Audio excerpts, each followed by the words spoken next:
চুরির বিধান হলো হাত কেটে দাও, তাও সেটা গোপনে নয়, প্রকাশ্যে জনসম্মুখে হাত কেটে দাও। বনু মাখজুমিয়া গোত্রের নারী যখন চুরিতে ধরা পড়লো, সাহাবারা চিন্তায় পড়ে গেলেন। সবেমাত্র মক্কার লোকেরা কালিমা পড়ে মুসলমান হয়েছে, ইসলামের আইন কানুন তেমন জানে না, ইসলামী শরিয়ার সাথে বেশি পরিচিত নয়। এখন যদি বিশ্বনবী চুরির যেই বিধান এটা যদি কায়েম করে হাত যদি কেটে দেয়, না জানি মক্কার লোকেরা আবার বিগড়ে যায়, না জানি মক্কার লোকেরা আবার মুরতাদ হয়ে যায়, না জানি মক্কার লোকেরা ইসলাম থেকে দূরে সরে যায়। চলো চলো, সাহাবীরা মিলে পরামর্শ করলেন, চলো বিশ্বনবীর কাছে যে বলি, ও নবী, শুধু কেবলমাত্র একমাত্র এই নারীর জন্য চুরির হাত কাটার বিধানটা আপনি একটু থামিয়ে দেন। চুরির হাত কাটার যে বিধান এখানে একটু রহিত করে দেন, বাকিগুলা কইরেন মদিনাতে যে চলবে, কিন্তু মক্কায় এবারের জন্য মাফ করে দেন। কিন্তু কে বলবে? এই যে পরামর্শ, সাজেশন, এটা কে দিবে বিশ্বনবীর কাছে? সাহাবারা চিন্তায় পড়ে গেলেন। আল্লাহর নবীর সামনে দাঁড়িয়ে আল্লাহর দেয়া হুদুদ, আল্লাহর দেয়া বিধান থামিয়ে দেওয়া, মাফ করে দেওয়া, এই কথা বিশ্বনবীর সামনে বলার সাহস তো কেউ রাখে না। কেউ কেউ বলল, বিশ্বনবীর পালক পুত্র যায়েদ বিন হারেসার সন্তান উসামারে বিশ্বনবী নাতির মতো আদর করে, বড্ড বেশি ভালোবাসে উসামারে। এজন্য সাহাবারা উসামাকে বলতো হিব্বু রাসূলিল্লাহ, বিশ্বনবীর ভালোবাসা। কি বলতো? সাহাবীরা বললেন, বিশ্বনবীর ভালোবাসা হিব্বু রাসূলিল্লাহ, উসামারে পাঠাও। উসামারে বিশ্বনবী নাতির মতো স্নেহ করে, মায়া করে, ভালোবাসে। আমরা পারবো না, উসামা পারবে। সবাই মিলে ফুলিয়ে ফুসিয়ে ছোট্ট ওসামাকে রাজি করালো। ওসামা এমন এমন কথা যে তুমি বিশ্বনবীর কাছে বলতে হবে, পারবা নাকি? ওসামা বলে, পারবো। সাইয়েদনা ওসামা রাদিয়াল্লাহু তাআলা আনহু তরুণ সাহাবী বিশ্বনবীর কাছে গেলেন, যে বললেন, নবী, বনু মাখজুমিয়া গোত্রের এক নারী চুরিতে ধরা পড়েছে, এবারের জন্য কি এই মহিলাটারে মাফ করে দিলে হয় না? এবারের জন্য একটু ক্ষমা করা যায় না নবী? বিশ্বনবী বলেন, আতাশফাউ ফি হাদ্দিম মিন হুদুদিল্লাহ, তোমার এত বড় সাহস উসামা, তুমি আল্লাহর হাত, আল্লাহর দেয়া বিধান, এটার ব্যাপারে সুপারিশ করতে এসেছো? তোমরা কি জানো তোমাদের আগে যত কওম, যত গোত্র, যত জনপদ ধ্বংস হয়েছে তার কারণ ছিল তাদের মধ্যে গরিবরা অন্যায় করলে তারা বিচার করত, আর ধনীরা অন্যায় করলে তারা মাফ করে দিত। খবরদার! ওয়া আইমুল্লাহ লাউ আন্না ফাতিমাতা বিনতি মুহাম্মাদিন সারাকাত লাকাতা মুহাম্মাদুন ইয়াদাহা। বিশ্বনবী বললেন, ওরে ওসামা, বানু মাখজুমিয়ার ওই প্রেস্টিজিয়াস এন্ড ডিগনিফাইড ফ্যামিলির মেয়ে তো দূর কি বাত, অনেক দূরের কথা। জেনে রেখো ওসামা, আমার কলিজার টুকরা নয়নের পুটুলি ফাতেমাও যদি মক্কার জমিনে আজকে এই চুরির দায়ে ধরা পড়তো, আমি বিশ্বনবী মুহাম্মাদুর রাসূলুল্লাহ ধরে ফাতেমার ডান হাতটা কেটে দিতে এক বিলম্ব দেরি করতাম না। এই ছিল বিশ্বনবী সাল্লাল্লাহু আলাইহি ইসলামের আদালতের নমুনা। আপনি যদি সাইয়েদনা ওমরে ফারুকের জীবনের দিকে তাকান, এমন কঠোর, এমন বীর সেনানী ছিলেন। সাইয়েদনা ওমরে ফারুক যদি রাস্তার এই মাথা দিয়ে হাঁটা শুরু করতেন, শয়তান ওমরে ফারুককে দেখলে ওই রাস্তা রেখে দিয়ে অন্য রাস্তা দিয়ে হাঁটতো।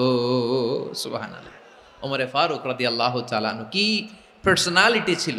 আমাদের এলাকায় ছোট বাচ্চারা রাতে ভাত খেতে চায় না, আমার মেয়েটাও খেতে চায় না। এই এটা দিব, ওইটা দিব, আজকে মাহফিলে আসার সময় বলে দিছে লিস্ট করে এটা এটা আনতে হবে। তো ছোট্ট বাচ্চাদের অনেক বায়না থাকে, ওরা রাতে খেতে চায় না। তো মায়েরা বিভিন্ন ভয় দেখায়, এই বাঘ আসবে, বাঘ আসবে, খাও, এই ভূত আসবে, ভূত আসবে, খাও, ভূত আসবে, বাঘ আসবে, খাও খাও খাও, তাড়াতাড়ি খাও। তো বাচ্চারা এগুলো শুনে ভয়ে খেতে শুরু করে। মদিনার জমিনেও একই ঘটনা ঘটতো। মদিনার ছোট্ট ছোট্ট সোনামণিরা খেতে চাইতো না। তো মায়েরা বলতো, হা হুয়া ইয়াতি উমর, হা হুয়া ইয়াতি উমর, ওই যে ওমর আসতেছে, উমর। ওমরে ফারুকের কথা শুনলে বাচ্চারা একেবারে ঠান্ডা। প্রভু তুমি বলেছ রাসূল দেবে না, বলনি দেবে না ওমর, বলনি দেবে না হামজা তারিক, খালিদ বিজয় সমর। প্রভু তুমি বলেছ রাসূল দেবে না, বলনি দেবে না ওমর, বলনি দেবে না হামজা তারিক, খালিদ বিজয় সমর। প্রভু তুমি বলেছ রাসূল দেবে না। আল্লাহু আকবার।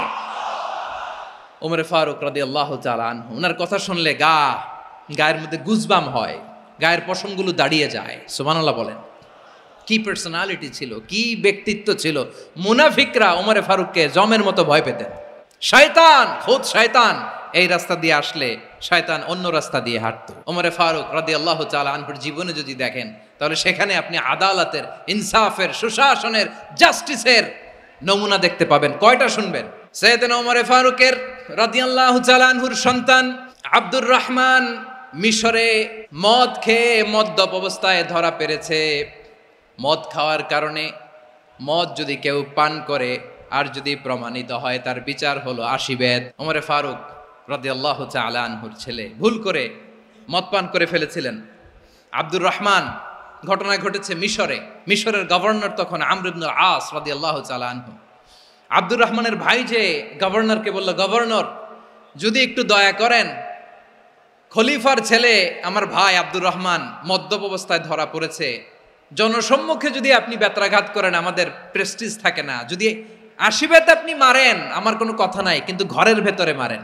আব্দুর রহমানের ভাইয়ের সুপারিশ শুনে সাইয়েদনা আমর ইবনুল আস রাদিয়াল্লাহু তাআলা আনহু রাজি হয়ে গেলেন।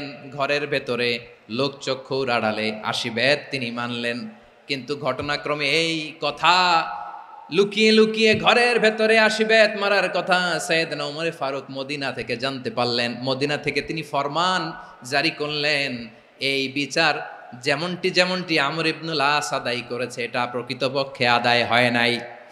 আসো সবাই মদিনায় আসো, আমর ইবনুল আস মদিনায় আসো, আব্দুর রহমানও আসো, সবাই আসো, জনসম্মুখে এই বিচার কার্যকর করতে হবে। সাইয়েদনা ওমর ফারুক মসজিদে নববীর পিলারের মধ্যে নিজের ছেলেকে বাঁধলেন, আবার জনসম্মুখে 80টা বেত তার গায়ের মধ্যে মারলেন। মিশরে ওমরে ফারুক রাদিয়াল্লাহু তাআলা আনহু আমর ইবনুল আসকে গভর্নর করে পাঠালেন।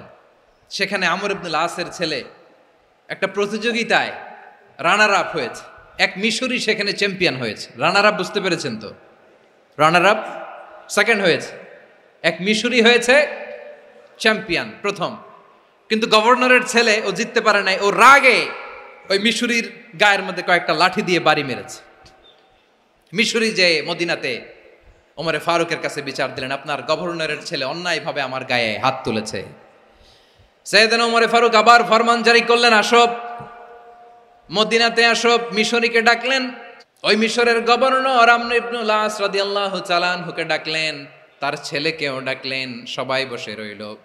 আমর ইবনুল আস রাদিয়াল্লাহু তাআলা আনহু মাথা নিচু করে বসে আছেন, লজ্জায় কাচুমাচু। হায় হায়, আজকে আমার ছেলের কারণে আমিরুল মুমিনিন খলিফাতুল মুসলিমিন ওমরে ফারুকের কাছে আমি জনসম্মুখে লজ্জিত হচ্ছি।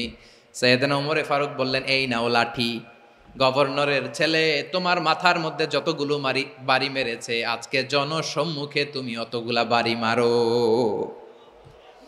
মিশরি বলে, থাক, আপনি যে ডেকে আনছেন সবার সামনে এটা বলছেন, এতেই আমি খুশি। আল্লাহু আকবার। আপনার মহানুভবতা দেখে আমি খুশি, আর অপমানের দরকার নাই। ওমরে ফারুক বলে, না, খবরদার, এই কথা মিশরি তুমি বলো না, মারো, যতগুলা বাড়ি মেরেছে মারো। বাধ্য হয়ে মিশরি আমর ইবনুল আসের সামনে ওনার কলিজার টুকরা সন্তানের মাথার মধ্যে বাড়ি মারতে আরম্ভ করলেন। ঠিক যতগুলা বাড়ি গভর্নরের ছেলে আমর ইবনুল আসের ছেলে মিশরির গায়ে মেরেছিল, মাথায় মেরেছিল, মিশরি গুনে গুনে ততটা মারলেন। এই দৃশ্য দেখে ওমরে ফারুক রেগে মেগে আগুন, রাগের চোটে রাগ সামলাতে না পেরে, আর নিজেকে সামলাতে না পেরে মিশরিরে বললেন, ছেলেরে মারা শেষ হয়ে গেলে এবার বাবার টাক মাথার মধ্যে কয়েকটা বাড়ি মার। রাগের চোটে, আউট অফ অ্যাঙ্গার, রাগের চোটে, যে আমার পাঠানো গভর্নর আমর ইবনুল আস তার ছেলেকে কেন আদব তারবিয়া কেন শিক্ষা দিতে পারে না, ছেলেরে মারা হইলে এবার আমর ইবনুল আসের মাথার মধ্যে 2টা মারো। এটা রাগে বলেছেন, এটা শাস্তি হিসেবে না। সুবহানাল্লাহ পড়ে। তোমরা আমাদেরকে সুশাসন শিখাও, আমাদেরকে সুশাসন শিখাও। এক্সট্রা জুডিশিয়াল কিলিং এর কোনো হিসাব নাই, বিচার বহির্ভূত হত্যা, এনফোর্স ডিসঅ্যাপিয়ারেন্স, গুম, যেটা সবচাইতে বড় মানবতা বিরোধী অপরাধ। কত মানুষ যে গুম হয়েছে তার কোনো ইয়ত্তা নাই।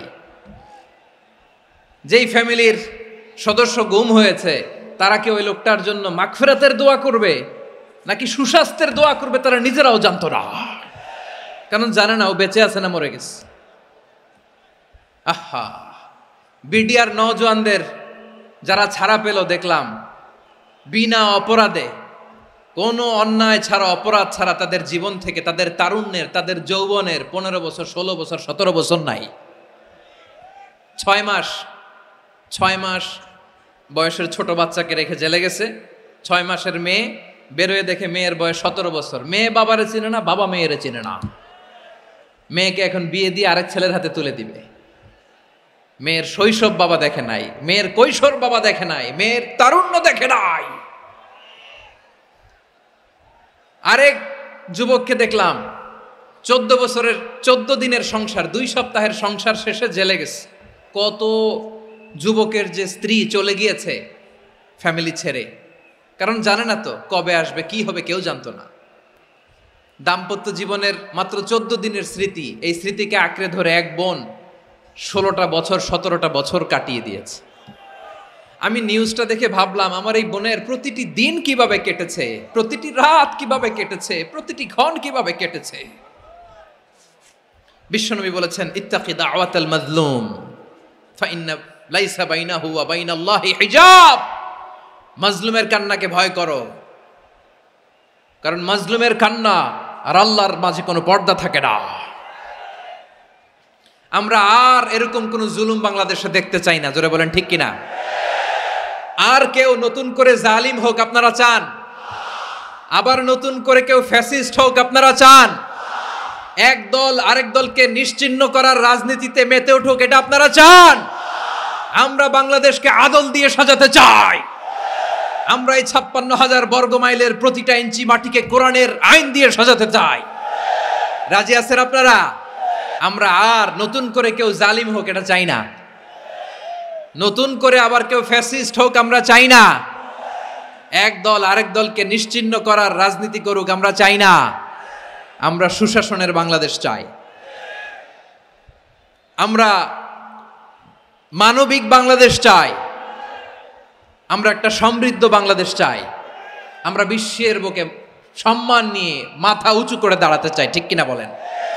নিশ্চয়ই আল্লাহ তাআলা তোমাদেরকে ন্যায় বিচারের আদেশ দেন, সদাচরণের আদেশ দেন, তিনি তোমাদের নিকটাত্মীয়দেরকে দানের আদেশ দেন, আর তিনি তোমাদেরকে অশ্লীলতা থেকে নিষেধ করেন, মন্দ কাজ থেকে নিষেধ করেন, অবাধ্যতা সীমা লঙ্ঘন থেকে নিষেধ করেন।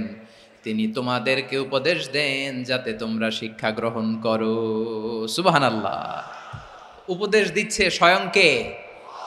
সুবিচার, ন্যায় বিচারের আদেশ তিনি দেন, ইহসানের আদেশ দেন যাতে আমরা ইহসান করি, একে অপরের প্রতি সুবিচার করি, মহানুভবতা দেখাই, অনুগ্রহ দেখাই, আর নিকট আত্মীয়দেরকে যেন আমরা দান করি। এই 3টা আদেশ তিনি দিয়েছেন।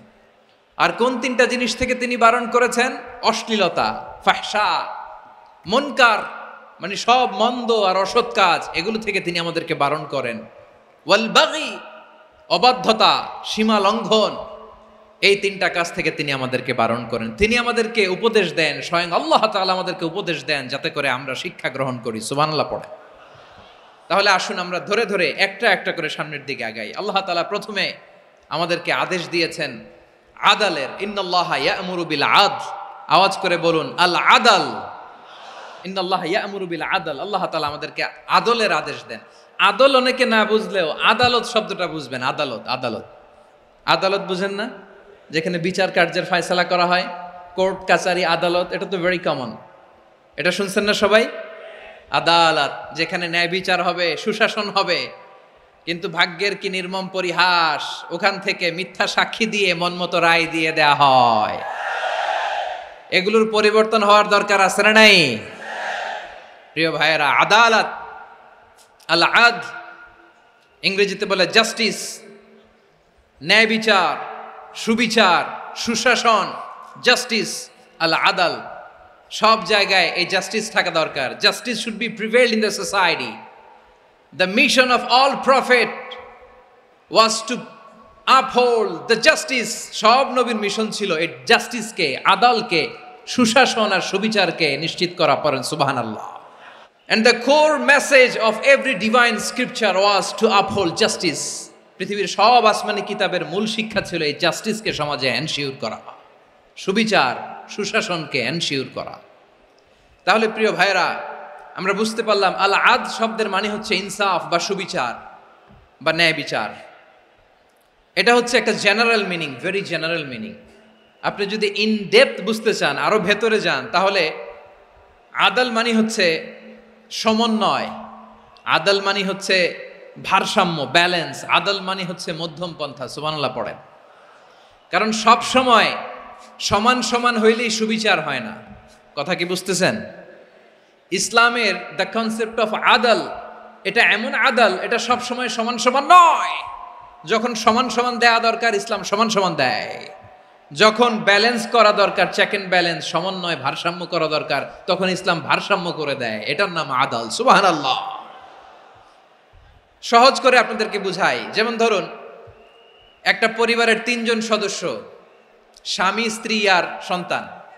তাদের সকালবেলার ব্রেকফাস্টে স্বামীর, সকালের নাস্তায় স্বামীর 3টা রুটি লাগে, স্ত্রীর 2টা লাগে, আর সন্তানের 1টা রুটি লাগে। এখন আমি যদি সমান সমান করে আদল করতে চাই, সবাইকে যদি 3টা করে রুটি দেই, তাহলে স্বামী বেচারার জন্য ঠিক আছে? কি বলেন? কথা কি বুঝতেছেন না কষ্ট হয়ে যাচ্ছে? যদি সমান সমানের নিয়মে আগাই, তাহলে 3টা করে যদি রুটি দেই, স্বামীর জন্য ওকে, কিন্তু স্ত্রীর জন্য 1টা বেশি হয়ে যায়। আর সন্তানের জন্য কয়টা বেশি হয়? আচ্ছা, এই তো বুঝতেছেন, মাশাআল্লাহ। আচ্ছা, 2টা করে যদি সবাই রে দেয় সমান সমান নীতিতে, তাহলে স্ত্রীর জন্য, স্ত্রী বেচারির জন্য ঠিক আছে, কিন্তু স্বামীর কয়টা কম পড়ে? আর সন্তানের বেশি হয়ে যায় কয়টা? আচ্ছা, সমান সমান নীতিতে সবাইকে যদি সকালের নাস্তার জন্য 1টা করে রুটি দেই, সন্তানের জন্য ঠিক আছে, কিন্তু স্ত্রী বেচারির কম পড়ে কয়টা? স্বামীর কম পড়ে কয়টা? 2টা। কথা কি বুঝতেছেন?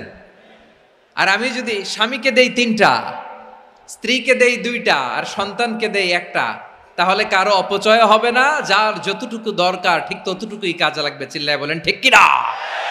এটাই হচ্ছে ইসলামের আদাল, যেখানে যার যতটুকু দরকার তাকে সেখানে ঠিক ততটুকু দিয়ে দেওয়ার নামই হচ্ছে আদাল। চিল্লায় পড়েন আল্লাহু আকবার।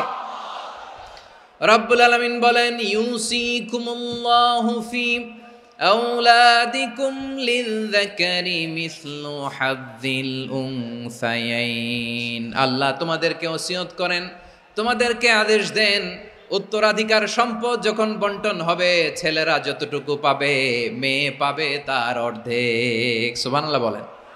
দেখেন, ছেলে যদ্দূর, মেয়ে অর্ধেক, ছেলে ডবল পাবে। আপাত দৃষ্টিতে মনে হয় এখানে অবিচার হয়েছে, কিন্তু আসলে কি অবিচার হয়েছে? আপনি বিয়ের ক্ষেত্রে যান, ওইখানে আবার ছেলে মোহরানা দেয়, মেয়ে সেখানে মোহরানা পায়। তাহলে চেক এন্ড ব্যালেন্স, ভারসাম্য, ব্যালেন্স, মধ্যম পন্থা এখানে আছে না নাই? এটাই হচ্ছে ইসলামের আদল। আল্লাহ তাআলা এই আদলের আদেশ দিয়েছেন, সুবিচার, ন্যায় বিচার, সুশাসন এবং ভারসাম্যের আদেশ দিয়েছেন। প্রিয় ভাইয়েরা, একটি শান্তিময় সমাজ, একটা সমৃদ্ধ সমাজ, একটা মানবিক সমাজ যদি আমরা পেতে চাই, এই আয়াতের মধ্যে যতগুলো পয়েন্ট আছে সবগুলোর বাস্তবায়ন লাগবে। কথা বুঝতে পেরেছেন? বলেন, আওয়াজ করে বলেন, আমরা একটা শান্তির সমাজ চাই কি চাই না? আমরা একটা সমৃদ্ধ বাংলাদেশ চাই কি চাই না? আমরা একটা মানবিক বাংলাদেশ চাই কি চাই না?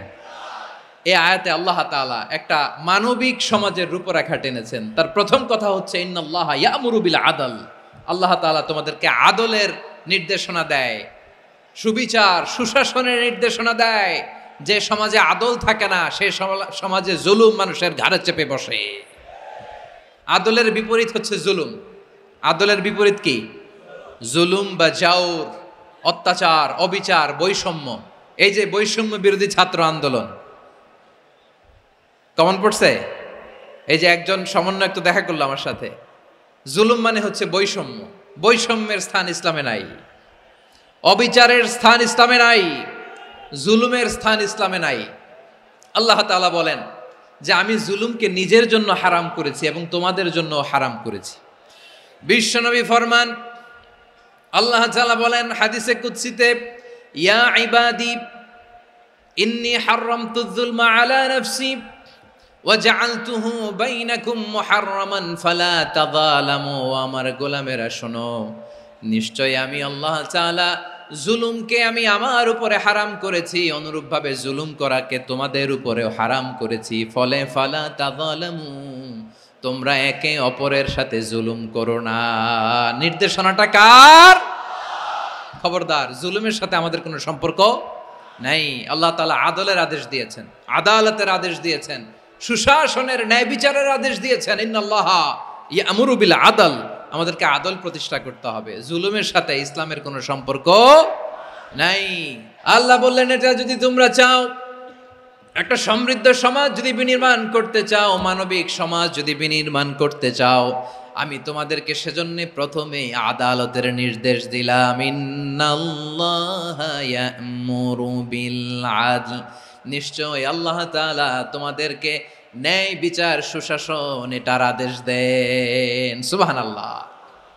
আদাল, ন্যায় বিচারের আদেশ আল্লাহ তাআলা কোরআনের বিভিন্ন আয়াতে দিয়েছেন। আল্লাহ তাআলা বলছেন, ইন্নাল্লাহা ইয়া'মুরুকুম আন তু'আদ্দুল আমানাতি ইলা আহলিহা ওয়া ইযা হাকামতুম বাইনান নাসি আন তাহকুমু বিল আদল ইন্নাল্লাহা নি'ম্মা ইয়া'iযুকুম বিহি ইন্নাল্লাহা কানা সামিআন বাসীরা। আল্লাহ তাআলা বললেন, আল্লাহ আদেশ দিচ্ছেন, যে ব্যক্তি আমানতের হকদার তার হাতে তোমরা আমানত পৌঁছে দাও। আর যখন তোমরা বিচার কার্য করবে, বিচার ফয়সালা করবে, আদালতের সাথে করো। সুবহানাল্লাহ বলেন। ওয়া ইযা হাকামতুম বাইনান নাসি আন তাহকুমু বিল আদল, আদালতের সাথে করবা। আল্লাহ তাআলা বলেন, যারা জাজ হবে, বিচারক হবে, তাদের যদি বাদী বিবাদীর কারোর সাথে শত্রুতা থাকে, কারোর সাথে যদি কোনো ধরনের রেষারেষি থাকে, আল্লাহ বলেন বিচার কার্য করতে যে ওই শত্রুতা রেষারেষির কারণে আদালতের বাইরে যে অবিচার করে বিচার করো না। ওয়ালা ইয়াজরিমান্নাকুম শানাআনু কওমিন আলা আল্লা তা'দিলু ই'দিলু হুয়া আকরাবু লিত্তাকওয়া ওয়াত্তাকুল্লাহা ইন্নাল্লাহা খাবীরুম বিমা তা'মালুন। খবরদার, কোন জাতির প্রতি, কোন গোষ্ঠীর প্রতি, কোন গোত্রের প্রতি আক্রোশ যেন তোমাদেরকে ন্যায় বিচার থেকে দূরে সরিয়ে না দেয়, বরং আমি আল্লাহর আদেশ হলো ই'দিলু, তোমরা আদল করো, ন্যায় বিচার করো, সুবিচার করো, সুশাসন প্রতিষ্ঠা করো। হুয়া আকরাবু লিত্তাকওয়া, এটাই তাকওয়ার সবচেয়ে কাছাকাছি। সুবহানাল্লাহ বলেন। কোরআনের বিভিন্ন আয়াতে আল্লাহ তাআলা স্পেসিফিকলি ধরে ধরে বিচার করার সময় আমরা যেন আদল করি সেটা বলেছেন। কোরআনের কোন কোন জায়গায় আল্লাহ তাআলা এই আল আদ শব্দটা ব্যবহার করেছেন। আবার একই জিনিস ইনসাফ, সুবিচার, সুশাসন, ন্যায় বিচার, ন্যায় পরায়ণতা বুঝাতে আল্লাহ তাআলা কখনো কখনো আল কিসত শব্দটা ব্যবহার করেছেন। আওয়াজ করে সবাই বলুন আল কিসত।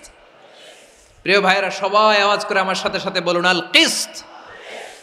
আল্লাহ তাআলা বলেন, ওয়া ইন হাকামতা ফাহকুম বাইনাহুম বিল কিসতি ইন্নাল্লাহা ইউহিব্বুল মুকসিতিন।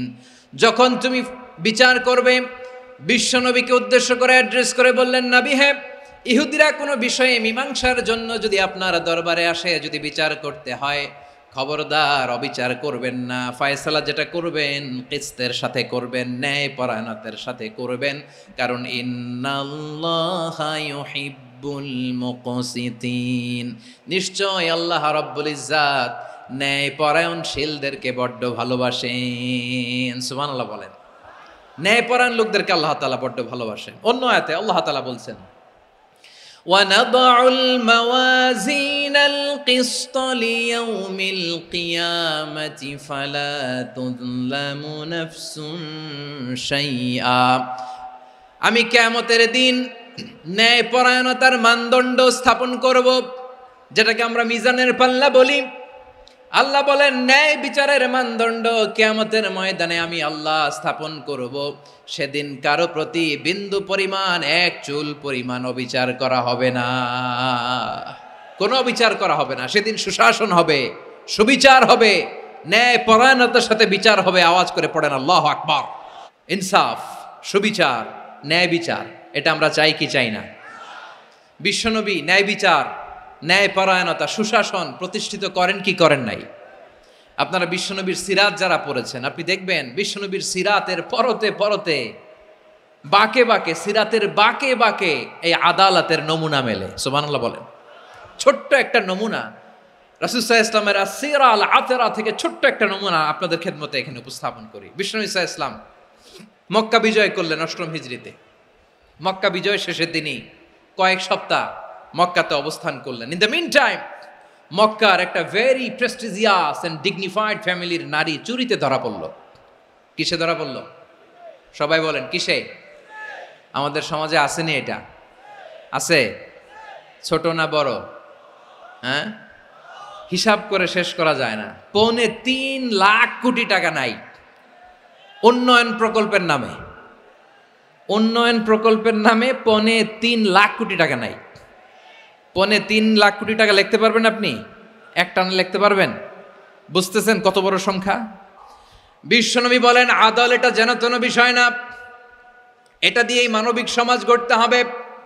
আল্লাহ তাআলা কিয়ামতের কঠিন ময়দানে, যেদিন স্বামী স্ত্রীকে চিনবে না, স্ত্রী স্বামীকে দেখে পালিয়ে যাবে, বন্ধু বন্ধুরে চিনবে না, পীর সাহেব মুরিদরে চিনবে না, মুরিদ পীর সাহেবরে চিনবে না, দলের কর্মী তার নেতারে চিনবে না, নেতা তার কর্মীরে চিনবে না, বন্ধু বন্ধুরে দেখে পালাবে। এই কঠিন মুহূর্তে সূর্যটা মাথার কাছে চলে আসবে, জমিনটা তামার জমিন হবে। আজকের জমিনের মতো নয়। মানুষ ঘর্মাক্ত, ক্লান্ত, শ্রান্ত মাথার মগজগুলো কানের ছিদ্র আর নাকের ছিদ্র দিয়ে বেয়ে বেয়ে পড়বে। বিশ্বনবী ফরমান কিয়ামতের ওই কঠিন ময়দানে ৭ শ্রেণীর ব্যক্তিকে রব্বুল আলামিন তার আরশের নিচে ছায়া দিবেন। তার মধ্যে প্রথম শ্রেণীর ব্যক্তি হলো ইমামুন আদিল। ইমামুন আদিল, ন্যায়পরায়ণ শাসক, যে ইনসাফের সাথে বিচার করে, যে জাস্টিস সমাজে সার্ভ করে, যে সুশাসন নিশ্চিত করে, ওই ইমামুন আদিল। আদিল শব্দটা বুঝছেন না? ইন্নাল্লাহা ইয়া'মুরু বিল আদল। পাইছেন? আদিল। ৭ শ্রেণীর ব্যক্তিকে আল্লাহ তাআলা সুশীতল আরশের নিচে ছায়া দিবেন, যেদিন তার দেয়া ছায়া ছাড়া কোনো ছায়া থাকবে না। এর প্রথম হচ্ছে ইমামুন আদিল, ন্যায়পরায়ণ শাসক। চিল্লায় বলেন সুবহানাল্লাহ। আবার বিশ্বনবী বললেন ইন্নাল মুকসিতিনা ইনদাল্লাহি আলা মানাবিরা মিন নূর আন ইয়ামিনির রহমান। কিয়ামতের দিন যারা ন্যায় পরায়ণ হিসেবে আল্লাহর সামনে দাঁড়াবে, কিয়ামতের দিন রব্বুল আলামিন তার আরশের ডান দিকে ওই ন্যায় পরায়ণ লোকদের জন্য আরশের ডান দিকে একটা নূরের মিম্বারে তাদেরকে বসার সুযোগ করে দিবে। আল্লাহর আরশের ডান দিকে ন্যায় পরায়ণ লোকদের জন্য আল্লাহ তাআলা নূরের মিম্বার বানাবে। 4টেখানে কথা মনে করেছেন? আল আদাল, জাস্টিস। ইন্নাল্লাহা ইয়া'মুরু বিল আদল। আল্লাহ তাআলা এই আদালতের নির্দেশনা দেয়, সুবিচার, সুশাসন। প্রিয় ভাইয়েরা, এটা আমরা বাংলাদেশে চাই কি চাই না? এই যে অরাজকতা, এই যে অন্যায়, এই যে জুলুম, এই যে ইনকনসিস্টেন্সি সমাজের অসঙ্গতির প্রধান কারণ জাস্টিস নাই, সুবিচার নাই, সুশাসন নাই। শেষবারের মতো আওয়াজ করে বলেন তো, আমরা বাংলাদেশে আদল চাই কি চাই না? তাহলে প্রথম নির্দেশনা শেষ। আল্লাহ তাআলা তোমাদেরকে আদলের আদেশ দেন। এরপরে আল্লাহ বললেন আমি তোমাদেরকে ইহসানের আদেশ দেই। ইন্নাল্লাহা ইয়া'মুরু বিল আদলি ওয়াল ইহসান। আমি তোমাদেরকে যেমনি আদলের নির্দেশনা দেই, তেমনি ভাবে তোমাদেরকে ইহসানের নির্দেশনা দেই। ইহসান, আওয়াজ করে সবাই বলেন তো ইহসান।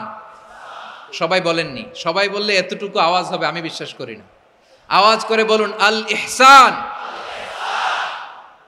ইহসান মানে কারো প্রতি সফট হার্টেড হওয়া, মহানুভব হওয়া, অনুগ্রহ পরায়ণ হওয়া, অনুগ্রহশীল হওয়া, একে অপরের প্রতি দয়াদ্র হওয়া।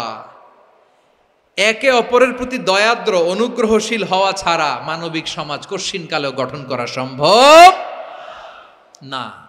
প্রিয় ভাইয়েরা, সুন্দর আচরণ দিয়ে, ইহসান দিয়ে যা জয় করা যায়, নরম আচরণ দিয়ে যেটা অর্জন করা যায়, কঠোরতা দিয়ে সেটা পারা যায় না। বিষ্ণু ঈসা ইসলাম ইহসান দিয়ে, কোমল আচরণ দিয়ে, তার অনুগ্রহ দিয়ে তিনি অনেক কাফিরের হৃদয়কে জয় করে ফেলেছেন। সাইয়েদনা সুমামা ইবনে উসাল রাদিয়াল্লাহু তাআলা আনহুর কথা মনে পড়ে যায়। তিনি ছিলেন ইয়ামামার বাদশা। মদিনাতে বিশ্বনবীকে হত্যা করার নিয়তে এসেছিলেন, গোপনে গোপনে বিশ্বনবীকে হত্যা করে আবার ইয়ামামাতে তিনি ফিরে যাবেন। কিন্তু কি অবাক করা কাণ্ড, হত্যা করতে পারে নাই, সাহাবাদের হাতে তিনি ধরা পড়ে গেলেন। সাইয়েদনা সুমামা ইবনে উসাল রাদিয়াল্লাহু তাআলা আনহু হত্যার নিয়তে আসলেন, কিন্তু হত্যা করতে পারলেন না। সাহাবারা ওনাকে ধরে ফেললেন, ধরে মসজিদে নববীর পিলারের মধ্যে বেঁধে রাখলেন। সুমামা ইবনে উসাল, সিরাত থেকে শুনেন, সিরাত থেকে শোনাচ্ছি। রাদিয়াল্লাহু তাআলা আনহু ইয়ামামার অধিপতি ছিলেন।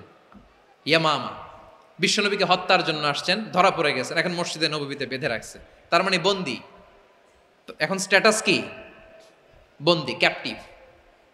তো বিষ্ণু ঈসা ইসলাম সাহাবাদেরকে বললেন, তার খোঁজ খবর নিও, সুমামা ইবনে উসালের খোঁজ খবর নিও। সাহাবার বলেন, ইয়া রাসূলুল্লাহ, আপনাকে হত্যা করতে এসেছে, তার তো কঠিন ক্যাপিটাল পানিশমেন্ট হওয়া দরকার, কঠিন শাস্তি হওয়া দরকার। বিশ্বনবী বললেন, না, আমি যেটা জানি তোমরা সেটা জানো না, তোমরা সুমামার সাথে ভালো আচরণ করো। বিশ্বনবী সুমামার কাছে গেলেন। প্রথম দিন যে তিনি কালেমার দাওয়াত দিলেন, ইমানের দাওয়াত দিলেন, ইসলামের দাওয়াত দিলেন, রিসালাতের দাওয়াত দিলেন, আখিরাতের দাওয়াত দিলেন। পরের দিন যে বিশ্বনবী সালাতের দাওয়াত দিলেন, যাকাতের দাওয়াত দিলেন, ইসলাম কি, কিভাবে, কেমন করে পালন করতে হয় চমৎকার আর্টিকুলেট করতে শুরু করলেন। তন্ময় হয়ে সুমামা ইবনে উসাল রাদিয়াল্লাহু তাআলা আনহু বিশ্বনবীর কথাগুলো শুনতে আরম্ভ করলো। একদিন নয়, 2 দিন নয়, টানা 3 দিন বিশ্বনবী সুমামার কাছে ইসলামকে প্রেজেন্ট করেছেন, উপস্থাপন করেছেন। আওয়াজ করে বলেন, কয় দিন? 3 দিন। 3 দিন মসজিদে নববীতে বাঁধা। আর সাহাবীদেরকে বললেন, তার খোঁজ খবর নিও, তোমরা যে রুটি বানাও এর মধ্যে সবচেয়ে ভালো আটার রুটিটা তারে দিও, সবচেয়ে রিফাইন্ড খেজুর, যেটা পিওর খেজুর, এটা তারে দিও। আর বিশ্বনবী নিজের উট থেকে দুধ দহন করে ওনার বাড়ির এক কর্মচারীকে বলেছেন, দুধ দহন করে সুমামার জন্য নিয়ে যেও। সুবহানাল্লাহ পড়বেন না? সবাই তো অবাক, ইয়ামামা থেকে আসছে নবীকে হত্যা করতে, বিশ্বনবী দেখে তারে জামাই আদর করে, তাকে মজার মজার খাবার দিও, দুধ দিও, আদর আপ্যায়ন করো। 1 দিন নয়, 2 দিন নয়, টানা 3 দিন বিশ্বনবী এভাবে সুমামার কাছে যেয়ে ইসলামকে প্রেজেন্ট করতে আরম্ভ করলেন, ইসলামকে উপস্থাপন করতে শুরু করলেন। আর তাকে চমৎকার এন্টারটেইনমেন্ট, আপ্যায়ন দিতে আরম্ভ করলেন। টানা 3 দিন যখন ইসলামের দ্য বিউটিজ অফ ইসলাম, ইসলামের সুমহান বাণী, সৌন্দর্য তার কাছে উপস্থাপন শেষ, তাকে আপ্যায়ন শেষ, বিশ্বনবী বললেন সাহাবেদেরকে, যাও এবার সুমামার হাতের পায়ের রশি দুটো খুলে দাও। ইয়া রাসূলুল্লাহ, কি বলেন আপনি?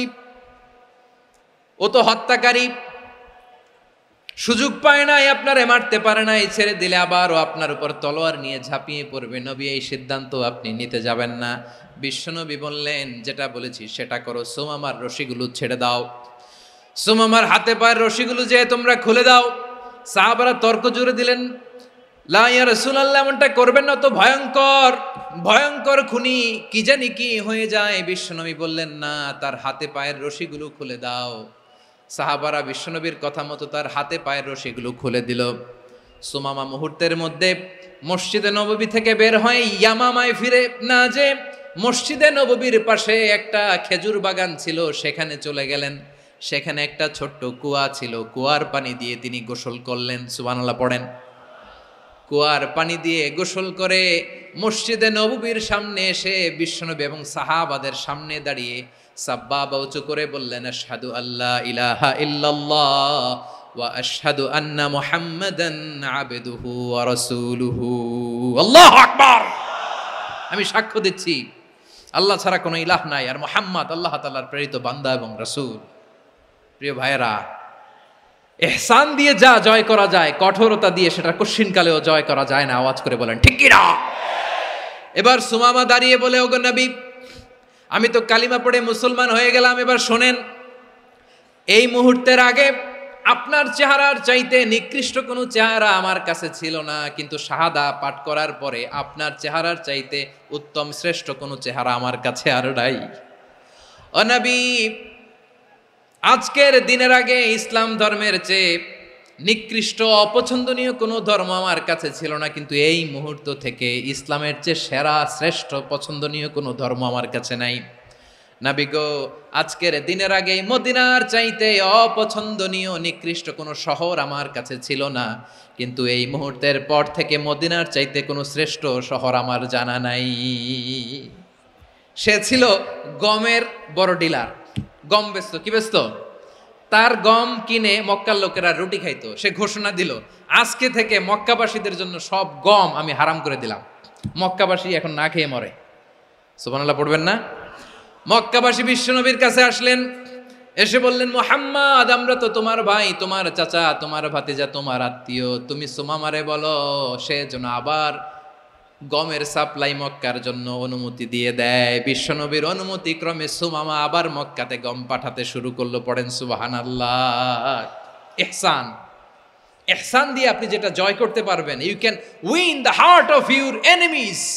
ইহসান দিয়ে আপনি আপনার শত্রুর হৃদয়কে জয় করতে পারবেন। আওয়াজ করে বলেন ঠিক কিনা?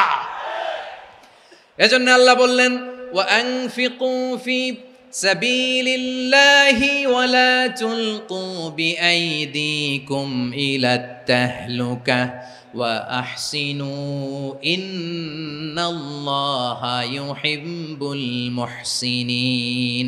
তোমরা আল্লাহর রাস্তায় দান করবে আর নিজেরা নিজেদেরকে ধ্বংসের হাতে ঠেলে দিও না। তোমরা একে অপরের প্রতি ইহসান করবে, কারণ ইহসানকারীদেরকে আল্লাহ বড্ড ভালোবাসেন। সুবহানাল্লাহ পড়েন।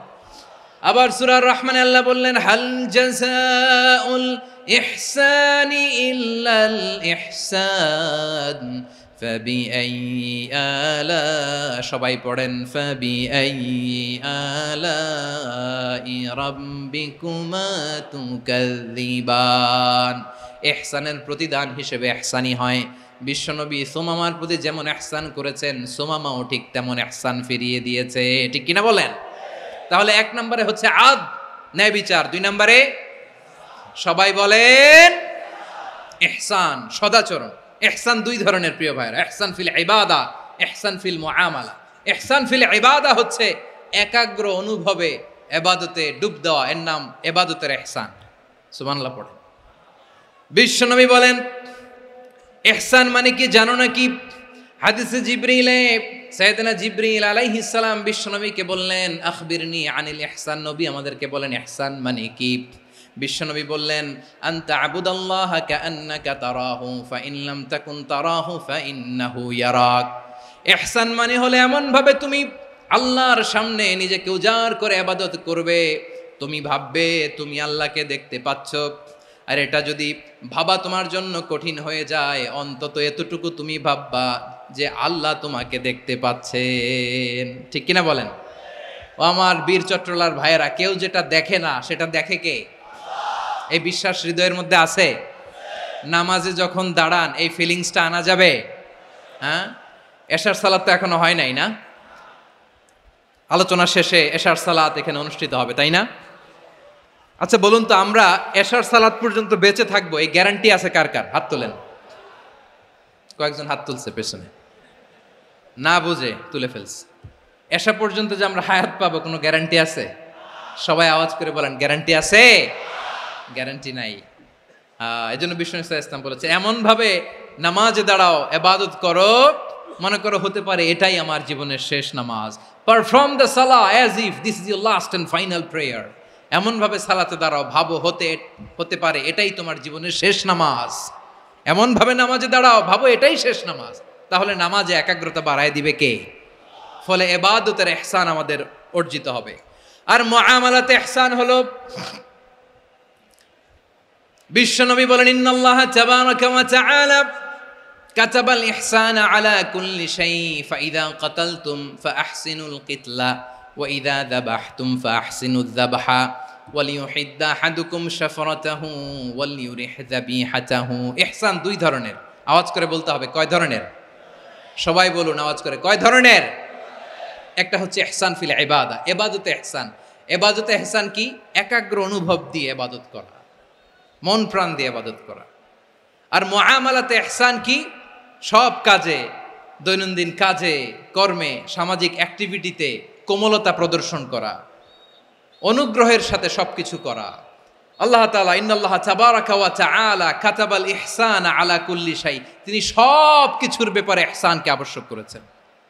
সবকিছুতে মুমিনের সব কাজে ইহসানের পরশ থাকবে। ওয়া ইযা কাতালতুম ফাহসিনুল কিতলা, বিষ্ণুই বলেন তুমি যখন কাউকে হত্যা করো ইহসানের সাথে করো। সুবহানাল্লাহ পড়বেন না? যখন হত্যা করো তখনও ইহসানের সাথে। আচ্ছা হত্যা করবো আবার ইহসান আসবে করতে করে, তো মেরেই ফেলবো আমি। আল্লাহ, ও ভাই একজন খুন করেছে, খুনি, রাষ্ট্রীয় আইনে তার শাস্তি হয়েছে ডেথ পেনাল্টি, মৃত্যুদণ্ড। এখন মৃত্যুদণ্ড দেখে আপনি যেমনি মন চায় তেমনি মারবেন লোকটারে? ওর নাক কেটে ফেলতে পারবেন? ওর কান কাটতে পারবেন? ওর চোখ উপড়ে ফেলতে পারবেন আপনি? যেমন মন চায় তার অঙ্গহানি করা যাবে না। ইহসানের সাথে তাকে হত্যা করো। সুবহানাল্লাহ, this is Islam, this is the true essence of Islam. ওয়া ইযা যাবাহতুম ফাহসিনুয যাবহা, যখন জবাই করবে তখনও ইহসানের সাথে জবাই করো। করব জবাই, ওইখানেও নাকি ইহসান।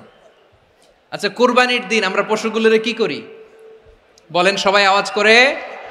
জবাই। জবাই মানে তো এটারে মেরেই ফেলতেছি, একটু পরে তো টুকরো টুকরো করে গোশতগুলো খাবো, এটা তো খাবো, এটা তো মেরেই ফেলবে। বিষ্ণু বলে না, জবাইয়ের মধ্যেও মুমিনের জবের ভেতরেও ইহসানের পরশ থাকা চাই। যখন জবাই করবে প্রাণীটাকে হাত পা টাইট করে বেঁধে নাও, ছুরিটাকে শার্পেন করে নাও, ধারালো করে নাও, যাতে অল্প সময়ে জবাইটা হয়ে যায়, প্রাণীটা যাতে কম কষ্ট পায়। সুবহানাল্লাহ পড়েন। দিস ইজ কল্ড ইহসান। ইহসান আল্লাহ তাআলা যেমনি আদলের আদেশ করেছেন, ন্যায় বিচার জাস্টিস এনশিওর করতে বলেছেন, সমাজে ইহসানের ব্যবহার, ইহসানের অনুশীলন তিনি করতে বলেছেন। এজন্য মুমিনের প্রতিটি কাজে, আমার চট্টগ্রামের ভাইয়েরা আমার দিকে তাকান, খেয়াল করে শুনুন, মুমিন জীবনের প্রতিটি কাজে ইহসানের পরশ থাকা চাই। আমরা যেন আমাদের পরিবারের প্রতি ইহসান করি, আমরা যেন আমাদের কর্মচারীদের প্রতি ইহসান করি, আমরা যেন আমাদের কলিগদের প্রতি ইহসান করি, আমরা যেন আমাদের ভাইদের প্রতি ইহসান করি। মুমিন জীবনের প্রতি কাজে ইহসানের পরশ থাকার দরকার আছে না নাই? কথা বুঝতে পেরেছেন? তাহলে আল্লাহ তাআলার তিনটা আদেশ ছিল, কয়টা গেল? ভুলে গেছে, ভুলে গেছে চট্টগ্রাম। তিনটা আদেশের মধ্যে কয়টা বললাম? প্রথমে কি ছিল? আদল। 2 নম্বরে, 3 নম্বরে রব্বুল আলামিন বললেন ওয়া ইতা ইদিল কুরবা, নিকটাত্মীয়দেরকে দান করো। নিকট আত্মীয়দেরকে দাও, যারা তোমাদের ব্লাড কানেকশনের আত্মীয় তাদেরকে তোমরা দাও। এখানে জেনারেলি বললেন দাও, কি দিব সেটা তিনি এখানে বলেন নাই, সেটা তিনি সূরাতুল ইসরার মধ্যে বলেছেন। আল্লাহ বলেন ওয়া আতিযাল কুরবা হাক্কাহ, নিকট আত্মীয়দেরকে তাদের অধিকার, তাদের প্রাপ্য তোমরা বুঝিয়ে দাও। দেখেন, একটা শান্তির সমাজ, একটা সমৃদ্ধ সমাজ, একটা মানবিক সমাজ গঠনের জন্য আল্লাহ তাআলা বেশি না, মাত্র 3টা অর্ডার, 3টা ভার্ডিক্ট তিনি জারি করেছেন। 1 নাম্বার সুশাসন, ন্যায় বিচার। 2 নাম্বার ইহসান। 3 নাম্বার নিকটাত্মীয়, যারা কাছের, তোমার ভেরি ক্লোজ রিলেশনশিপে আছে, তাদেরকে দাও। দাও, দিলে বাড়িয়ে দেয় কে? অনেকে দিতে চায় না, কৃপণতা করে। দিলে বাড়ায় দেয় কে? ও মিয়া, মদিনার মধ্যে সবচাইতে গরিব সাহাবী ছিল বেলাল রাদিয়াল্লাহু তাআলা আনহু। ওনার এন্টায়ার অ্যাসেট, সম্পদের পরিমাণ কতদূর জানেন? একটা লুঙ্গি। বেলাল রাদিয়াল্লাহু তাআলা আনহু, ওনার টোটাল ওয়েলথের এস্টিমেশন হচ্ছে মাত্র একটা লুঙ্গি। একটা লুঙ্গি, টোটাল ওয়েলথ এস্টিমেশন, টোটাল সম্পদের পরিমাণ বেলাল রাদিয়াল্লাহু তাআলা আনহুর কি ছিল? কথা বোঝে নাই বোধহয়, কি ছিল? ওই বেলাল রাদিয়াল্লাহু তাআলা আনহুকে বিষ্ণু ইসলাম বলেছেন আনফিক ইয়া বেলাল, ও বেলাল তুমিও দাও। ওয়ালা তাখশা মিন যিল আরশি ইখলালা, আরশের অধিপতির তো কোনো ঘাটতি নাই, তুমি দিলে ওই আল্লাহ তোমারে বাড়ায় দিবে। এজন্য আমার প্রিয় ভাইয়েরা, দিলে কমে না, দিলে বাড়ে। অনেকে ধরে রাখে, নতুন কিছু নিতে পারে না, হাত দিয়ে যেটা ধরে রেখেছেন এটা দিয়ে দেন, বড় একটা ধরার সুযোগ পাবেন। জোরে বলেন ঠিক কিনা? ধরেন 5 কেজি ওজনের একটা ধরে রাখছেন, এখন 10, এটা না ছাড়লে 10 কেজি ধরতে পারবেন আপনি?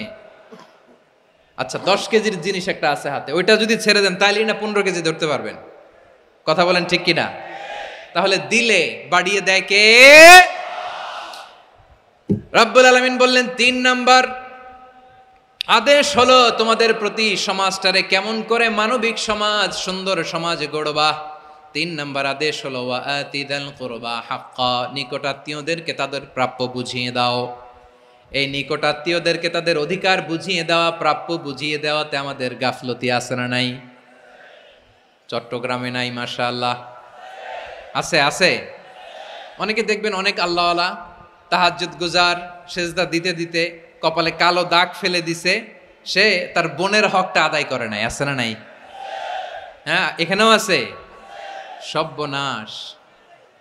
অনেক বড় হাজী সাহেব, বিশাল লম্বা দাড়ি, ছেলেরে সব দিয়ে দিছে, মেয়েরে কিছু দেয় নাই, মেয়ের হক আদায় করে নাই। আছে না নাই? এই হাজী সাহেবেরা, এই আল্লাহওয়ালারা কিয়ামতের ময়দানে আটকে যাবে। আপনি অন্যের অধিকার নষ্ট করেছেন, তাদের রাইটসকে ভায়োলেট করেছেন। এজন্য আল্লাহ তাআলা বলেন, কারো অধিকার যদি কেউ নষ্ট করে, ওই সমাজটা মানবিক সমাজ কঠিনকালেও হতে পারে না। এজন্য 3 নম্বর আল্লাহ বললেন ওয়া ইতা ইদিল কুরবা, নিকটাত্মীয়দেরকে দাও। কি দিবা? তাদের অধিকার দিয়ে দাও।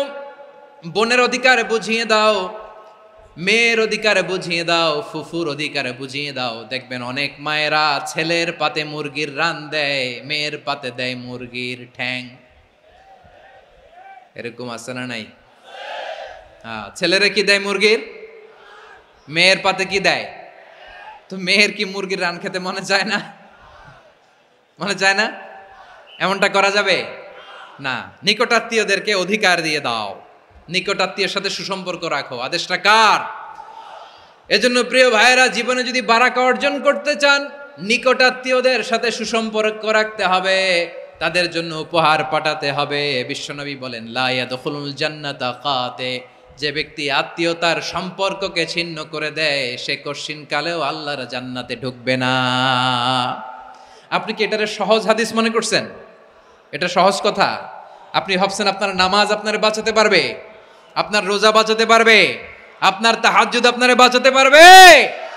আপনি অধিকার নষ্ট করলে কিছুই আপনারে বাঁচাতে পারবে না। এজন্য নিকট আত্মীয়দেরকে দিতে হবে বেশি বেশি। বিশ্বনবী বলেন ইন্না সাদাকাতা আলাল মিসকিনি সাদাকা ওয়া আলা যির রাহিমি ইসনাতান সাদাকাতুন ওয়া সিলা। মিসকিন রে দান করলে শুধু দানের সওয়াব হয়, নিকট আত্মীয়কে দান করলে 2টার সওয়াব হয়। সাদাকার সওয়াব হয়, আবার আত্মীয়তার বন্ধন অটুট রাখার সওয়াব হয়ে যায়। আবার বিশ্বনবী বললেন মান সাররাহু আইয়ুবসাতা লাহু ফি রিজকিহি ওয়া ইউনসা লাহু ফি আসারিহি ফালইয়াসিল রাহিমা। যে ব্যক্তি তার রিজিকের প্রশস্ততা চায় আর হায়াতে বরকত চায়, সে যেন তার আত্মীয়ের সাথে সুসম্পর্ক রাখে। আমার প্রিয় চট্টলার ভাইয়েরা, আমাদের রিজিক বাড়ুক, এটা আমরা চাই কি চাই না? সবাই চান? হ্যাঁ, আমাদের রিজিকে প্রশস্ততা আসুক, চাই কি চাই না? আমাদের হায়াতে বরকত আসুক, আমরা চাই কি চাই না? এই 2টা যদি চান, তাহলে নিকটাত্মীয়দের সাথে সুসম্পর্ক রাখবেন। পারবেন? তাহলে সমাজটারে মানবিক সমাজ বানায় দিবে কে? 3টা আদেশ চলে গেল। কয়টা? আওয়াজ করে বলেন। 1 নম্বরে কি ছিল? 2 নম্বরে, 3 নম্বরে নিকটাত্মীয়দেরকে দান। আপনাদেরকে আরো শোনার আগ্রহ আছে? আপনাদের মনোযোগ আছে না গেছে? কষ্ট হচ্ছে না? মাশাআল্লাহ, মাশাআল্লাহ। তাকবীর পড়ুন, লিল্লাহে তাকবীর।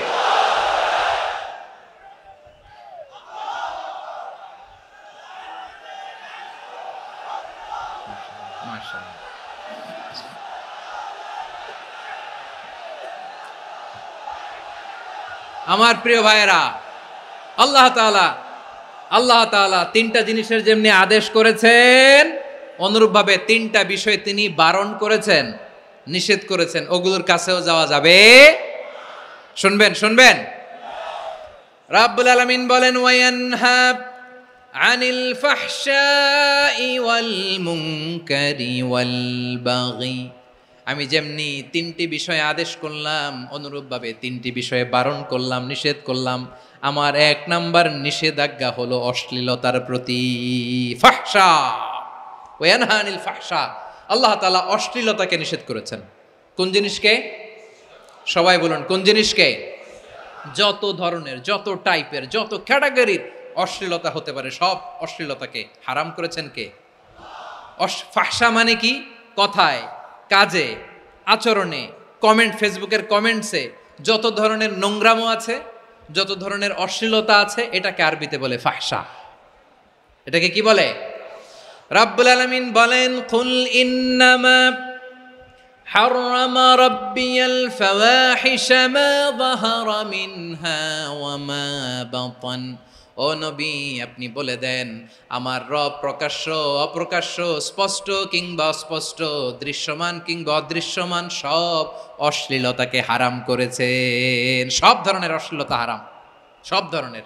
আল্লাহ তাআলা আমাদেরকে অশ্লীলতা থেকে বাঁচায়, অশ্লীলতা থেকে তিনি আমাদেরকে হেফাজত করুক, পড়েন আমিন। এবার বলেন, আমাদের সমাজে অশ্লীলতা আছে না নাই? চট্টগ্রামে নাই? আমি কই নাই, ওনারা বলে আছে। দেখছেন, আমি সামহাও বাঁচায় দেওয়ার ট্রাই করতেছি, আমি সামহাও বাঁচায় দেওয়ার ট্রাই করতেছি, ওনারা বলে আছে।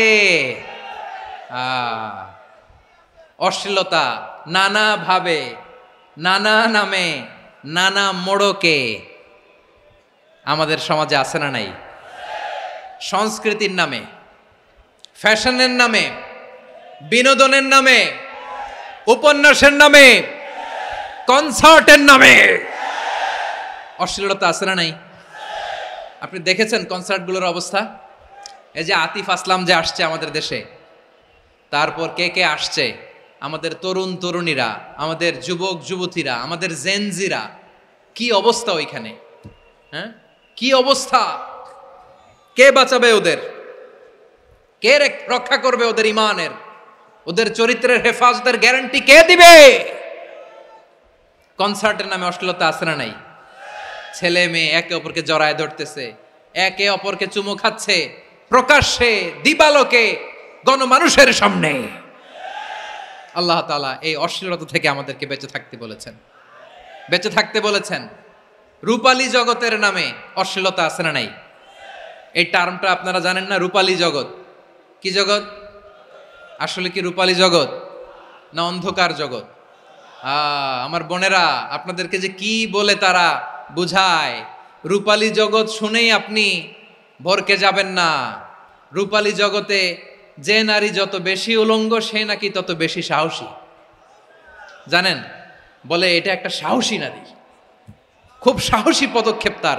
যত বেশি শরীর থেকে কাপড় নামাতে পারবে, যত বেশি বস্ত্রহীন হয়ে নিজেকে প্রেজেন্ট করতে পারবে, সে নাকি তত বেশি সাহসী। ও আমার চট্টলার ভাইয়েরা, শয়তানের প্রথম এজেন্ডা ছিল বনি আদমকে বস্ত্রহীন করা। সে আদম এবং হাওয়া আলাইহিস সালামকে নিষিদ্ধ গাছের ফল খাইয়ে তাদেরকে বস্ত্রহীন করেছে। এই জামিনেও সে আমাদেরকে বস্ত্রহীন করতে চাইবে। এই রূপালী জগতের নামে তারা এটা করে। আমার প্রিয় বোনেরা, আপনি জানেন না আপনার দাম কত? ওরা আপনাদেরকে বিজ্ঞাপনের সস্তা পণ্য বানাতে চায়। ওরা আপনাদেরকে ওদের ভোগের লিপসার টুলস বানাতে চায়। ওরা আপনাদেরকে দিয়ে ওদের খায়েশ পূরণ করতে চায়। এটা আপনাদের জন্য মোটেও ডিগনিটি নয়, এটা আপনাদের জন্য সম্মান নয়। আপনার সম্মান শালীনতায়, আপনার সম্মান হেজাবে, আপনার সম্মান ভদ্রতায়, আপনার সম্মান আপনার ডিসেন্ট পোশাকে। পোশাক বলে দেয় এই নারীটা ভদ্র না অভদ্র। পোশাক বলে দেয় এই মেয়েটা কোন ঘরের মেয়ে। আওয়াজ করে বলেন ঠিক কিনা? আপনি জানেন না, আপনারা সস্তা পণ্য বানায়, ভোগের পণ্য, বিলবোর্ডে আপনাকে উলঙ্গ করে উপস্থাপন করে। এই অশ্লীলতার সাথে ইসলামের কোনো সম্পর্ক। এজন্য আল্লাহ বলেন, আমি অশ্লীলতাকে হারাম করেছি। অশ্লীলতাকে হারাম করার প্রথম কারণ হলো এর মাধ্যমে মানবতাকে অপমানিত করা হয়। কারণ মানুষের সম্মান মানুষের পোশাকে। মানুষ যখন পোশাকহীন হয়ে যায়, বস্ত্রহীন হয়ে যায়, তার সম্মান কমে যায়। ঠিক কিনা? অশ্লীলতাকে হারাম করার প্রথম কারণ হচ্ছে মানুষ মানুষকে অপমান করে। একটা নারী, সে তো সম্মানিত, নারী যে কত সম্মানিত নারীর এটা বুঝেই নাই। বিশ্বনবী বলেন, আর দুনিয়া কুল্লুহা মাতা ওয়া খায়রু মাতা'আদ দুনিয়া আল মারআতুস সালিহা। আমার বোনেরা, 5টা প্যান্ডেলে আপনারা এলইডিতে আমার আলোচনা শুনছেন, আমি জানি। আপনাদের এই গর্ভ যে কত দামি আপনি জানেন না। আপনার পেট থেকেই আসবে আগামী দিনের সালাহুদ্দিন আল আইয়ুবী। আপনার পেট থেকেই আসবে অনাগত দিনের ইমাম মাহদী আল মুনতাজার। আপনার পেট থেকেই আসবে অনাগত দিনের ফয়সাল, ওয়াসিম, মুগ্ধ, আবু সাইদের মতো বীর যোদ্ধা।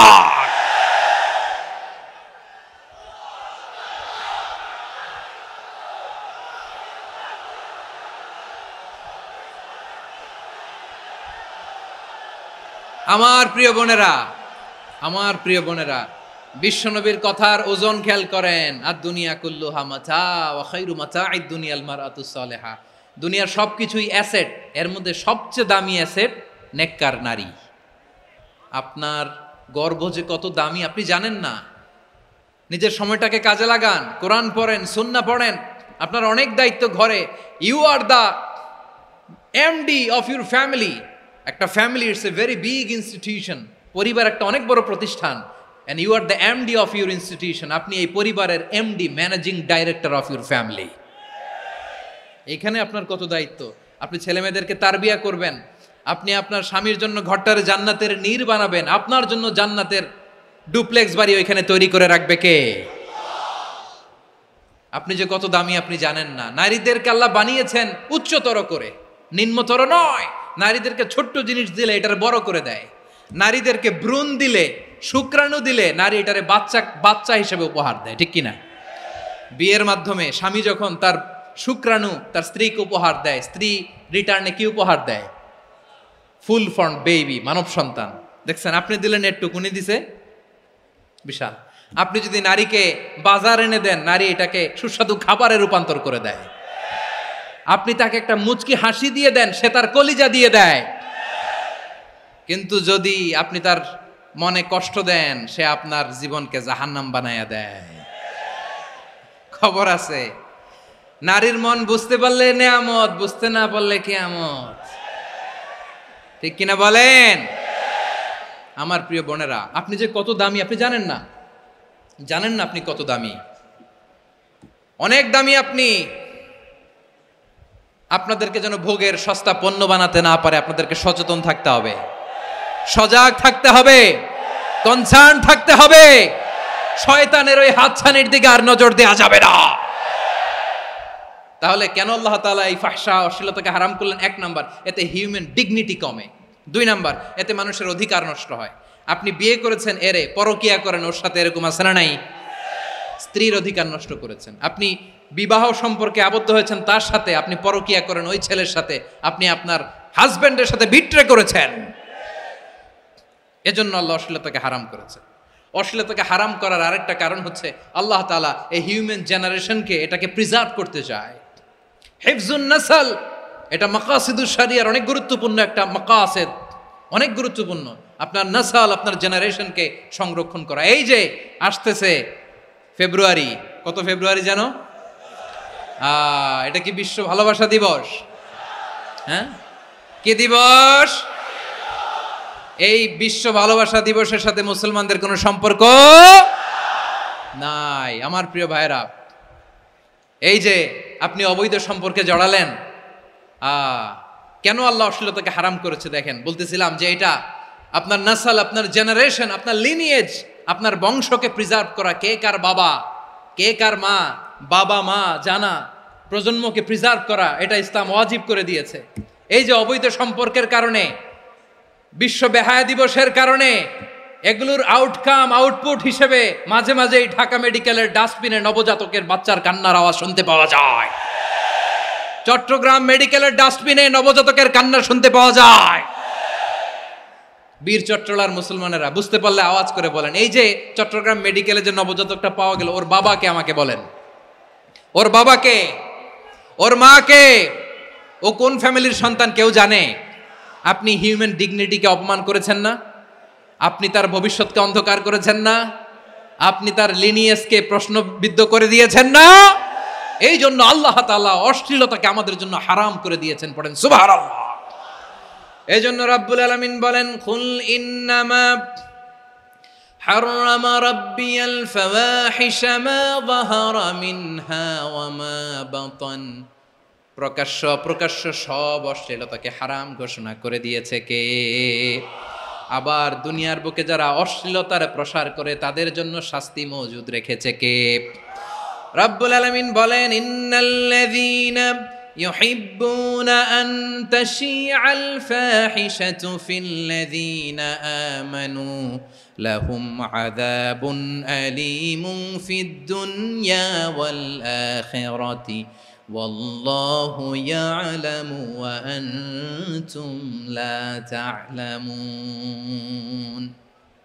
নিশ্চয়ই যারা বিশ্বাসীদের মাঝে অশ্লীলতার প্রচার প্রসার করতে চায় তাদের জন্য আমি মর্মন্তুদ শাস্তি প্রস্তুত করে রেখেছি, দুনিয়াতেও রেখেছি, আখিরাতেও রেখেছি। ঘোষণাটা কার?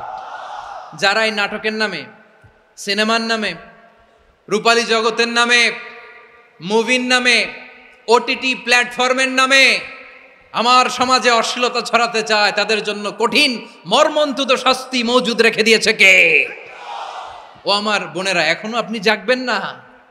এখনো আপনার চিন্তার দুয়ারে এখনো নাড়া পড়ে নাই? ওরা আপনাকে উলঙ্গ বানাতে চায়, ওরা আপনাকে আইটেম গার্ল বানাতে চায়। এজন্য ইসলাম অশ্লীলতাকে হারাম করেছে। ক্লোজ আপ ওয়ান, কাছে আসার গল্প। আল্লাহ বলেন, ওয়ালা তাকরাবুজ জিনা, কাছেও এসো না, জিনা থেকে যোজন যোজন কিলো দূরে থাকো। ওরা বলে কাছে আসার গল্প। আমার বীর চট্টলার ভাইয়েরা, কাছে আসতে হলে আমরা কোরআনের কাছে আসব, কাছে আসতে হলে নবীর কাছে আসব, কাছে আসার গল্প হবে আমার রবের কাছে আসার গল্প। চিল্লায় বলো ঠিক কি না?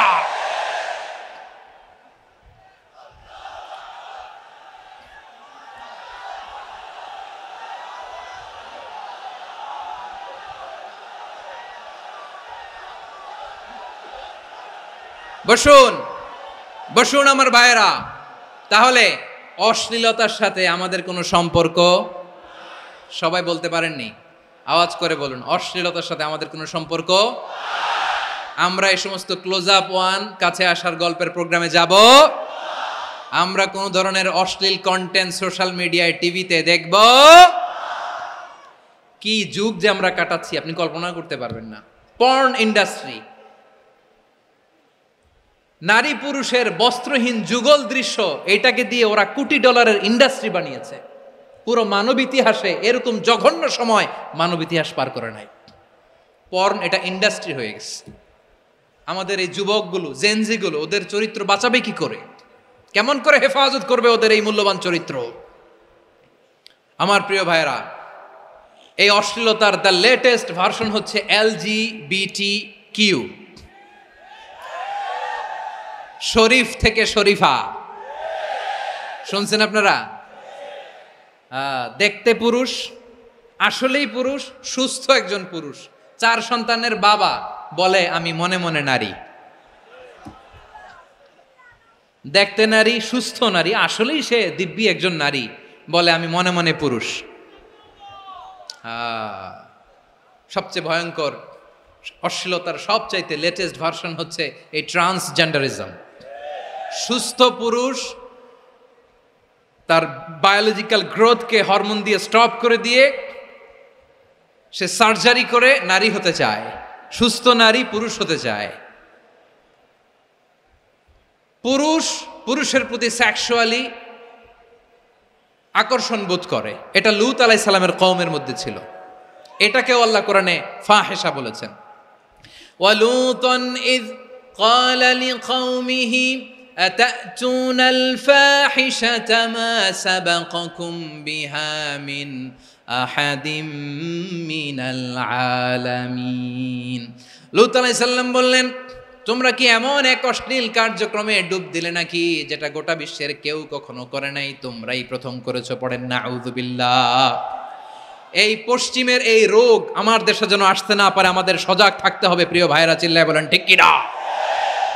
পশ্চিমের অবস্থা ভয়ঙ্কর।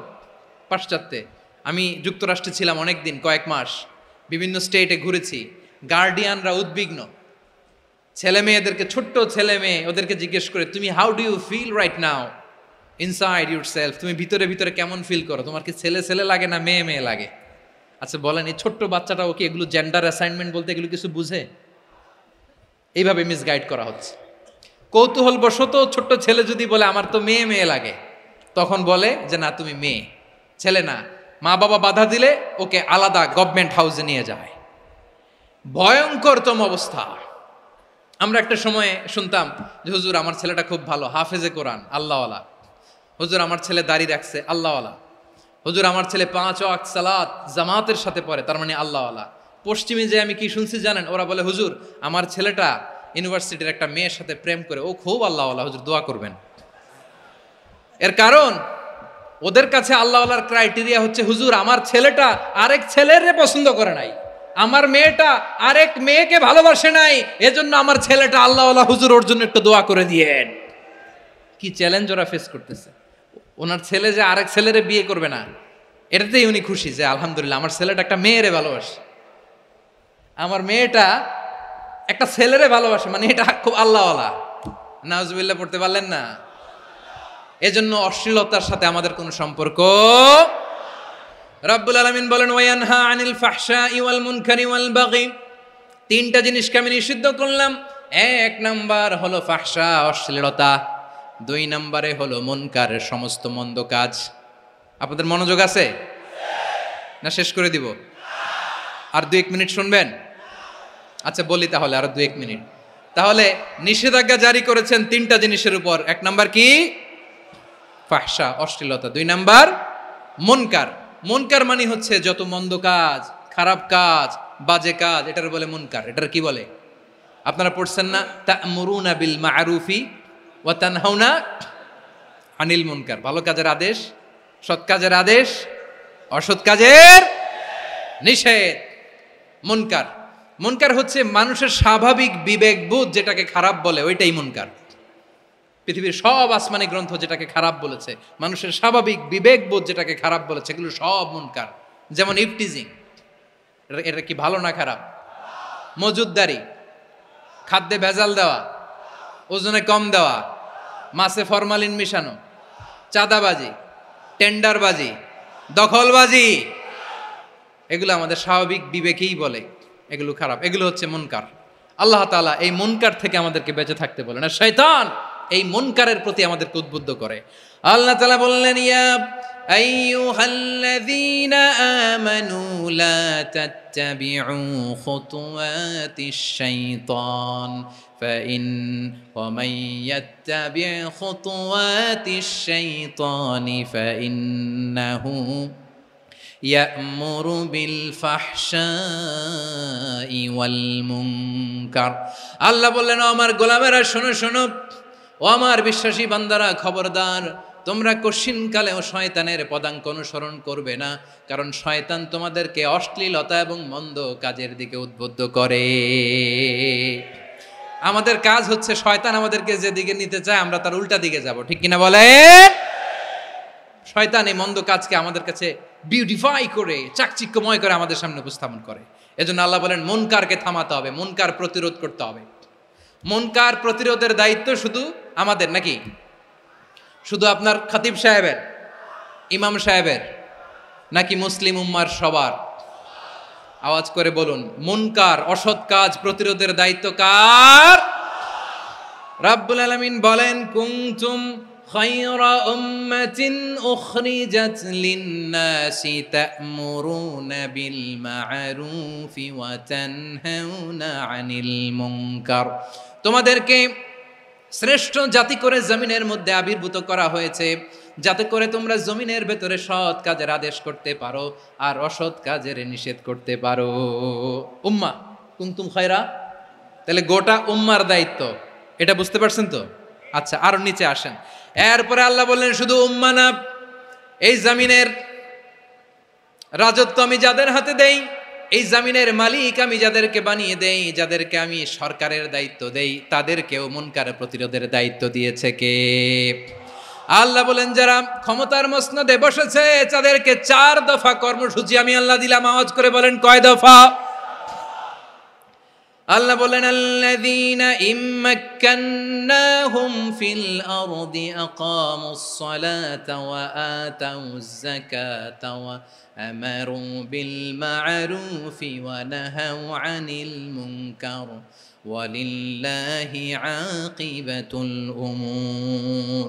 যারা এই জমিনের উত্তরাধিকার হয়েছে তারা 4 দফা কর্মসূচি নিয়ে সামনে আগাবা। সালাত কায়েম করবা, যাকাত আদায় করবা, সৎ কাজের আদেশ দিবা, অসৎ কাজ থেকে মুনকার প্রতিরোধ করবা। আদেশটা কার? আমার প্রিয় চট্টলার ভাইরা, পুরো উম্মার দায়িত্ব মুনকার প্রতিরোধ করা, সরকার প্রধানের দায়িত্ব মুনকার প্রতিরোধ করা। এরপর আল্লাহ বলেন প্রতিটা ফ্যামিলির যিনি প্রধান সিইও বাবা, প্রত্যেক বাবারও দায়িত্ব এই মুনকার প্রতিরোধ করা। আওয়াজ করে বলেন ঠিক কিনা? যেমনটি সাইয়েদনা লুকমান আলাইহিস সালাম ওনার কলিজার টুকরা সন্তানকে আদেশ করেছেন, ইয়া বুনাইয়া আকিমিস সালাতা ওয়া'মুর বিল মা'রুফি ওয়ানহা আনিল মুনকার। পড়েন সুবহানাল্লাহ। বাবা ছেলেকে সবক দিচ্ছে। কে সবক দিচ্ছে? কাকে? লুকমান আলাইহিস সালাম ছেলেকে বলতেছে, ওরে আমার কলিজার টুকরা সন্তান, ওরে আমার বাছা, নামাজ কায়েম করবা, সৎ কাজের আদেশ দিবা, আর মুনকার প্রতিরোধ করবা, অসৎ কাজ সমাজ থেকে খারাপ কাজকে ঝেঁটে বিদায় করে দিবা। তাহলে দেখেন আমি স্টেপ বাই স্টেপ নামলাম। পুরা উম্মার দায়িত্ব, জমিনের উত্তরাধিকারী আল্লাহ যাদেরকে বানিয়েছেন সরকার, তাদের দায়িত্ব, প্রতিটি ফ্যামিলির প্রধানের দায়িত্ব। এরপরে বিশ্বনবী বলেন সচেতন প্রতিটি মুসলিমের দায়িত্ব সমাজ থেকে মুনকারকে উৎখাত করা। বিশ্বনবী বলেছেন, মান রাআ মিনকুম মুনকারান ফালিয়ুগাইয়িরহু বিয়াদিহি ফাইন লাম ইয়াস্তাতি ফাবিলিসানিহি ওয়া ইন লাম ইয়াস্তাতি ফাবিকলবিহি ওয়া যালিকা আযআফুল ঈমান। সমাজে যে মুনকার দেখবে, খারাপ কাজ দেখবে, সেজন্য হাত দিয়ে সেটাকে থামায়। কি দিয়ে? আপনাদের তো হাত নাই না? হাত আছে, হাত আছে। ওরা যেই হাত দিয়ে অন্যায় করে ওইটা প্রতিরোধের জন্য আমাদেরও হাত আছে না নাই? থামাতে হবে, থামাতে হবে।